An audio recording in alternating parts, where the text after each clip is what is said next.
They weren't just playing football. They were rewriting the rules, or breaking them outright. For decades, the Raiders built a reputation no other NFL team could match. A silver and black army known for toughness, swagger, and a willingness to push the limits. Some called it intimidation. Others called it cheating. But whatever you call it, one thing is true. The Raiders often got away with it. In this video, we're pulling back the curtain on 10 Raiders who bent the game to their will.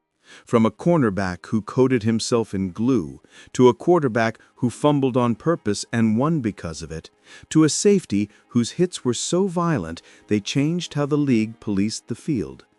These aren't just highlight reel moments. They're stories that forced the NFL to rewrite the rulebook. Some of these names you'll know. Legends like Lester Hayes, Ken Stabler, and Jack Tatum. But others may surprise you. A kicker who couldn't stay out of trouble yet never lost his job. A defensive end who admitted his darkest secret only years later. Even an owner who fought the league in court and won. Stay with us, because each story reveals another side of Raider history. A history filled with brilliance, controversy, and a touch of madness. And the 10th name on this list may shock you most of all. This is not just football history. This is the saga of a team that lived by one motto: just win, baby. Welcome to History of Raiders. If you love stories that go beyond the scoreboard, hit subscribe now. Let's dive into the 10 Raiders who broke the rules and got away with it. 10. Richie Incognito, the Bad Boy Raider. When the Raiders signed Richie Incognito in 2019, eyebrows went up across the league. By then, Incognito's reputation was already carved in stone. He wasn't just a lineman. He was a headline. Known as one of the NFL's dirtiest players, he had a long list of incidents that stretched far beyond the field. Back in 2013, his name exploded in the media during the Miami Dolphins bullying scandal. He was accused of harassing teammates, creating a toxic locker room, and crossing lines that had nothing to do with football. The league suspended him, and his career looked finished. Most franchises wanted nothing to do with him. But the Raiders saw something else. They saw a veteran guard with size, toughness, and a mean streak that fit their historic identity. This was the Raiders' way. Talent first, reputation second. So they gave him another chance. And Incognito lived up to both sides of that choice. On the field, he played well, bringing fire to the offensive line. Off the field, the drama didn't vanish. His past incidents followed him wherever he went. Stories of fights, ejections, and personal battles became part of his shadow. Yet in Oakland and later in Las Vegas, he wore the silver and black as if he'd been meant for it all along. The signing wasn't just about one player. It was about tradition. For decades, the Raiders had been the team willing to embrace players others rejected. Incognito's arrival showed that the philosophy hadn't changed even in the modern NFL. 9. Sebastian Janikowski. Legal trouble, no real punishment. When most people think of rule breakers in football, they picture hard hits or sneaky plays. But for the Raiders, even their kicker carried a rebellious streak. Sebastian Janikowski, nicknamed Seabass, was one of the most powerful legs the NFL had ever seen. Drafted in the first round in 2000, he was expected to be a franchise kicker for years to come. He was also expected to stay out of trouble. That second part didn't quite happen. Not long after joining the Raiders, Janikowski made headlines for the wrong reasons. He was arrested in college for attempting to bribe a police officer to let his friend out of jail. After turning pro, the issues didn't stop. He was caught up in bar fights and even faced charges related to drug possession. Stories of his off-field life often painted him more like a reckless brawler than a disciplined professional athlete. Yet through all of this, Janikowski kept kicking. His leg strength was so unique that the Raiders never let him go.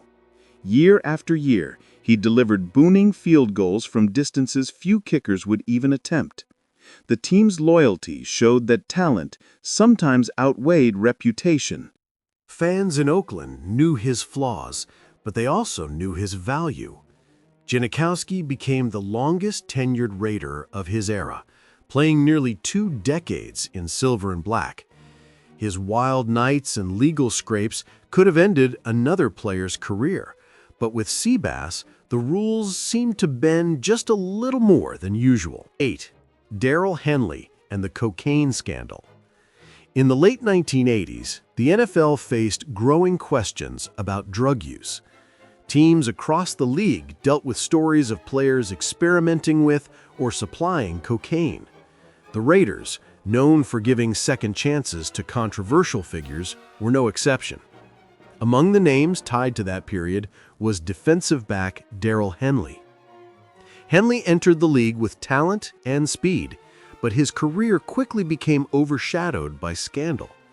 Reports surfaced linking him to cocaine distribution and connections that went far beyond simple recreational use. The allegations were serious enough to attract federal investigation. Yet for a time, Henley continued to play, practicing and suiting up as though nothing had happened. The NFL in that era didn't have the same strict personal conduct policy or drug testing protocols it does today. Discipline was inconsistent.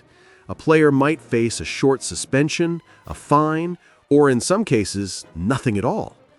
In Henley's situation, punishment seemed almost delayed, even as details of his activities began to emerge in the press. What stood out most was how little impact the scandal had on his immediate playing career. The Raiders, like other franchises, valued talent on the field and often waited for the league to act before making decisions themselves. It created an atmosphere where players could test the limits, knowing that consequences were unlikely to be swift or career-ending. Henley's case reflected not only his own choices, but also the culture of the time, a period when the league was still learning how to deal with substance abuse in a serious and consistent way. 7. Al Davis, rule-bending owner. Al Davis wasn't just an owner. He was a fighter who believed the NFL rules applied to everyone else, but not to him. From the moment he took control of the Raiders in the 1960s, Davis showed he would do whatever it took to protect his team and expand its power. In 1980, Davis made one of the boldest moves in sports history. He wanted to take the Raiders from Oakland to Los Angeles. The league said no. Owners voted against it, but Davis refused to be boxed in. He took the NFL to court, arguing that blocking the move was illegal. Against all odds, he won. By 1982, the Raiders were playing in Los Angeles, proving that one man could outmaneuver the entire league. The battles didn't stop there. When he wanted better stadium deals, he threatened more relocations. He actually moved the team back to Oakland in 1995, again on his own terms. Each time lawsuits, hearings, and negotiations followed, but Davis almost always found a way to come out on top. He also fought over league policies, television contracts, and even the commissioner's authority. While other owners tried to keep peace, Davis thrived in conflict. He was a master at using the courts and the rule book as weapons. To many, he was stubborn and ruthless. To Raiders fans, he was a genius who refused to bow to anyone. Davis's constant defiance became part of the Raiders' identity. Just as his players pushed the limits on the field, he pushed them in the boardroom and the courtroom. 6. Bill Romanowski's dirty reputation. Few players in NFL history carried the kind of reputation Bill Romanowski did. By the time he joined the Raiders in 2002, he was already known as one of the league's dirtiest players. Aggressive, fiery, and unpredictable, Romanowski made headlines as often for his behavior as for his tackles. His career was littered with incidents that crossed the line. Opponents accused him of late hits, cheap shots, and even outright assaults during games. He spat on 49ers wide receiver J.J. Stokes in 1997, an act that shocked fans and embarrassed the league. Fines came, but suspensions rarely did. Romanowski carried on, wearing his bad boy image like armor. In Oakland, that reputation followed him there. Raiders teammates experienced his intensity firsthand. The most infamous moment came in 2003, during a training camp practice. Romanowski punched tight end Marcus Williams during a drill. The blow fractured Williams' eye socket and ended his football career on the spot. Williams later sued, eventually reaching a settlement, but Romanowski never faced a lifetime ban. He stayed on the roster and continued to play. Adding to his reputation were whispers of performance-enhancing drugs. Romanowski eventually admitted to using steroids and human growth hormone, tying his career longevity and intensity to banned substances. Yet during his playing years, the NFL's testing was limited and many cases slipped through the cracks. With the Raiders, Romanowski embodied both toughness and chaos. He fit the silver and black culture perfectly: physical, ruthless, and always ready to push the boundaries of what the league would allow. 5. Lyle Alzado and steroid secrets. Lyle Alzado was one of the most feared defensive linemen of the 1980s. When he joined the Raiders, his intensity and raw strength fit perfectly with the team's outlaw image. Opposing quarterbacks knew that if Alzado was lined up across from them, they were in for a long, painful afternoon. But behind that power was a secret the league rarely talked about at the time. Alzado openly admitted later in life that he had used anabolic steroids for much of his career. In interviews, he claimed he had relied on them for more than a decade, believing they gave him the edge he needed to survive in the brutal trenches of professional football.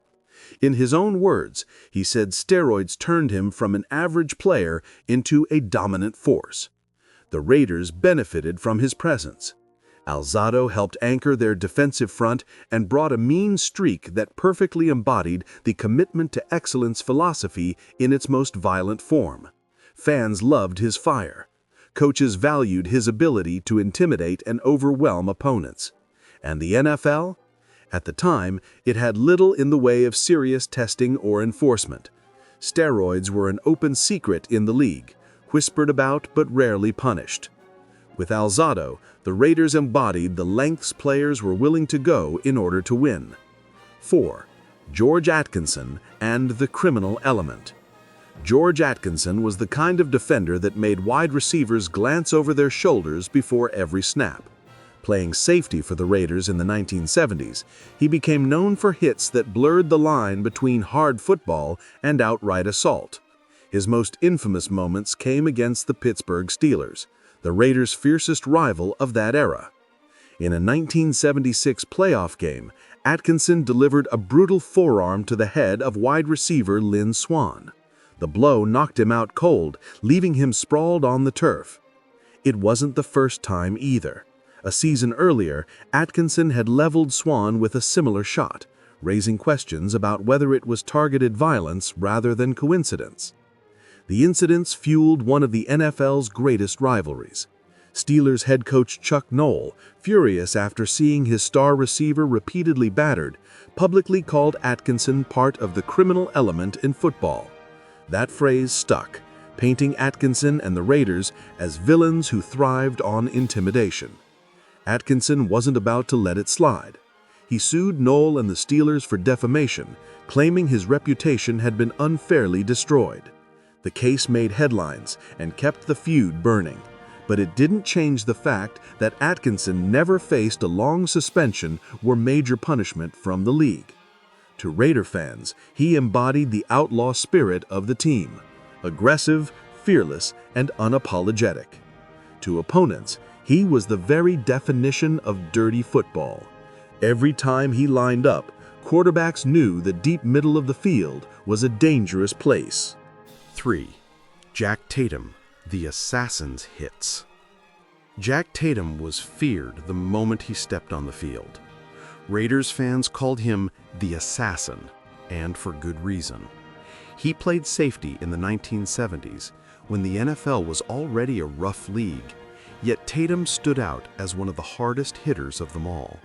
He wasn't just trying to stop receivers, he was trying to send a message. Every wideout who ran across the middle knew the danger. Tatum's shoulder or forearm could land in a flash, and the result was often brutal.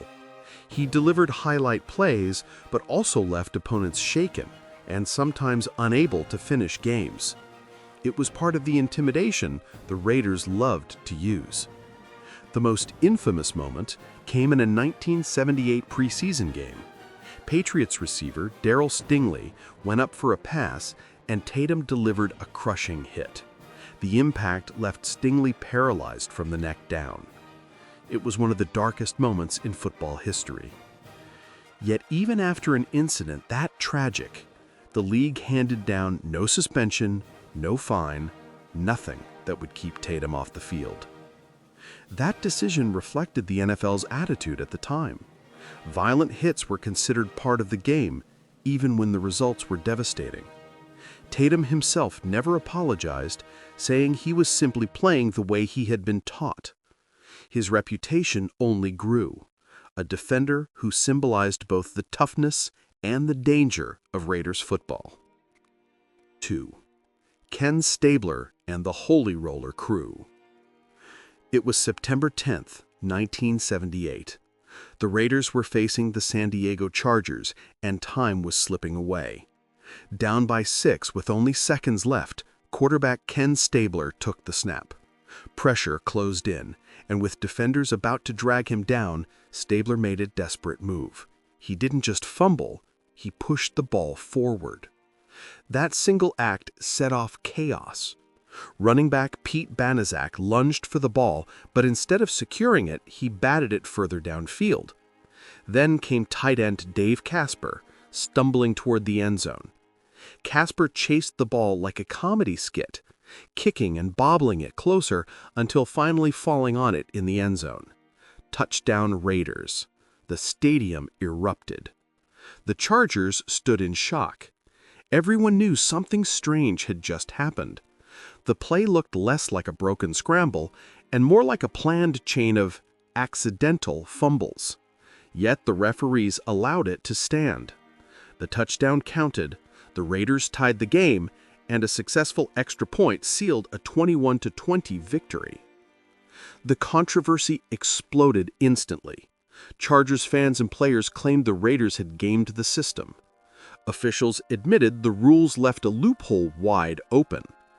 The NFL's answer was swift. That offseason, the league rewrote the rulebook. From then on, only the fumbling player could advance the ball in the final 2 minutes. The loophole was closed forever. But the win stayed in the books. Raider Nation remembers it as the Holy Roller, one of the most bizarre and unforgettable plays in football history. 1. Lester Hayes and the sticky advantage. When fans talk about Lester Hayes, 2 things come to mind: interceptions and stickum. Hayes was one of the most feared cornerbacks of the late 1970s and early 1980s, and his secret weapon was no secret at all.